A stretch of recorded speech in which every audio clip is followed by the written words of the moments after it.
Figure up right. That's a 34-point win for the Chicago Bulls. And visiting with me is B.J. Armstrong, who had a hand in this victory here on this floor. B.J., we played this club earlier in the year, beat him at home a couple times, but we really didn't seem to have the emotion to play here. Is this a tough building to play in? It really is. It's tough to get up emotionally and mentally for this ball club. They're a very good ball club, and if you don't come ready to play, as we learned early in the season, you can get beat here. You know, they get 20,000 people, and I mentioned to J.D., I said, this is the quietest building with 20,000 people. Only when the Bulls did something did they get excited, and we're finding that more and more around the league. Yeah, we are. As the season winds down here, teams are really rooting for us because we have the best record, and we just got to use that to our advantage, and it was nice to come here and get a nice win. So you went down tonight. You had 8 points in the ball game. You made a play here coming in. Maybe you want to comment on this play. Well, Scotty penetrates, and I was open right there in the corner, and I just stuck the open jump shot from about 18 out. Everybody seemed to close it out. Now, you guys were not shooting well. At one point, you shot 38% from the field.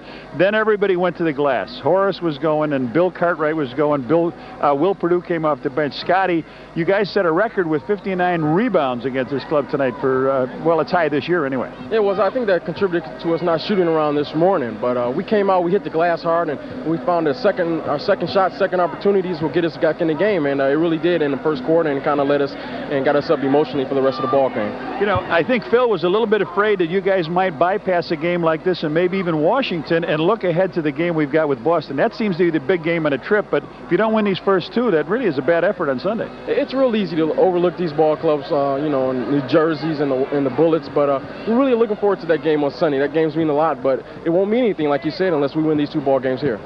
Also, you guys have assured yourself of finishing over the 500 mark. That's your 21st victory on the road. You know how tough it is. We've won at home. We won 27 games. Know how tough it is to win on the road, and it's really nice when you can hold your head high and say, we're one of the best at that. We have. You know, we played well compared to a year ago on the road, and it's just a contribute to our experience, us playing together for a year now, and we're just going out there and trying to take care of business. I thought sure that they were going to bring the ball back when you guys call it 20, put you at the top of the key, and maybe bring Craig out of the corner, but there was something different. Phil called a timeout just before that, and he ran something for Scotty, I guess. I thought you were going to have the ball in your hands. No, well, we tried to get a little motion in our offense, get us going, get us something they haven't seen, and it really seemed to work. They were kind of lost defensively, and it really turned out well for the Bulls. You guys are playing good. You're on a roll. You had a 27 home game streak going. In comes the Houston Rockets. They beat you in your own park. I was a little afraid that maybe you might go out and be a little flat, saying, well, I don't know what's going to happen now, but you really rebounded well. What was the feeling after that, after the loss? Well, after we lost against Houston, we just had to look at ourselves and get back to work. We had got away from the things that kept us winning all year long, and that's just going back to the basics, going back to our transition, getting hands on steals, rebounding as was the key here this evening, and we just tried to do the little things that ruin the ball games for you. You know, Michael, of course, had put a lot of thrills into the crowd tonight. He had 42 points, but you led that second unit. You had 8 points in it.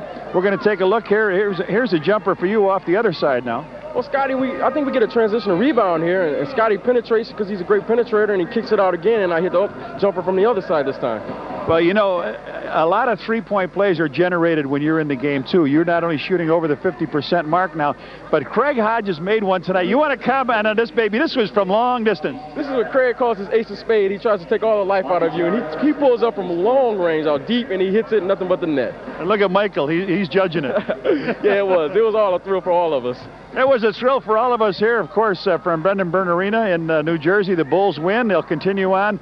The extended part of this mini East Coast trip will be in Washington tomorrow. I don't know if Bernard King will be healthy to play that game, but we owe them one in that building. We'll try to get that. And then a big, big game for the Bulls as they round out this trip on Sunday. That'll be from the Boston Garden. Don't miss that one either. Okay, now we'll be back with Jim Durham right after this timeout.